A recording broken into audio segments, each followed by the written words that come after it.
부동산 거래 후 공인중개사와 중개보수를 협의하는 것은 매우 중요한 일입니다. 공인중개사는 부동산 거래를 원활하게 진행하기 위해 중개 서비스를 제공하는 전문가이며, 중개보수는 이 서비스에 대한 보수를 뜻합니다. 첫 번째로, 중개보수 협의를 위해 합리적인 요구를 제시해야 합니다. 부동산 거래의 상황에 따라 중개보수가 다를 수 있기 때문에 신중하게 중개사와 상의하여 합리적인 보수를 결정하는 것이 중요합니다. 두 번째는 중개사의 전문성과 경험을 고려해야 합니다. 중개사의 경험과 전문 지식은 부동산 거래의 원활한 진행을 도와주는 요소이기 때문에 이를 고려하여 중개보수를 협의해야 합니다. 세 번째로, 시장 조사를 통해 중개보수를 산정할 수 있습니다.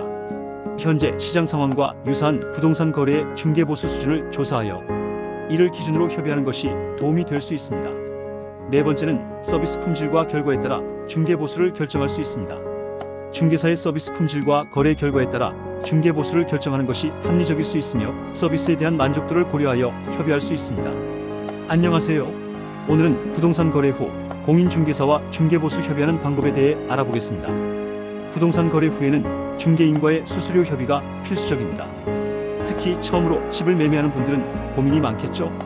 중개보수는 중개 대상물에 따라 다르지만 오피스텔, 주택의 경우 거래가의 0.4%에서 0.7% 이내 정도로 형성되며, 그 외 기타 부동산의 경우 0.9% 이내 협의입니다. 하지만 특정 조건이 있다면 협상이 가능합니다.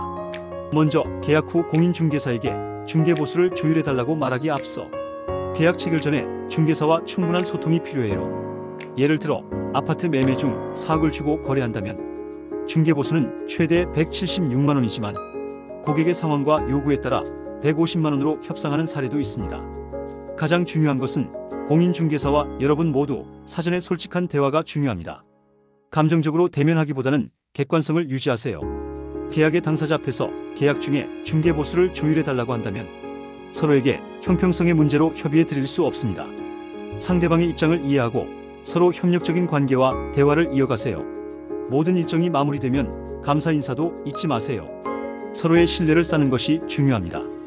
우리는 언제나 부동산 투자에 대하여 궁금증이 있으니 매번 새로운 전문가를 찾기보다 신뢰가 가는 중개사와 오랜 기간 관계를 이어가는 것이 더욱 도움이 됩니다.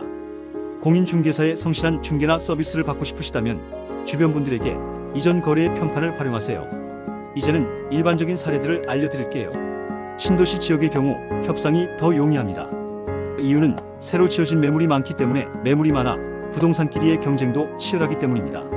오래된 아파트 지역 거래에는 일반적으로 지역 중개사 모임이 강화되어 고정 수수료가 많지만, 새로 영입된 신참 공인중개사의 경우 협의를 잘 해주는 공인중개사도 있습니다. 그 지역 공인중개사의 업계 분위기도 확인해보세요.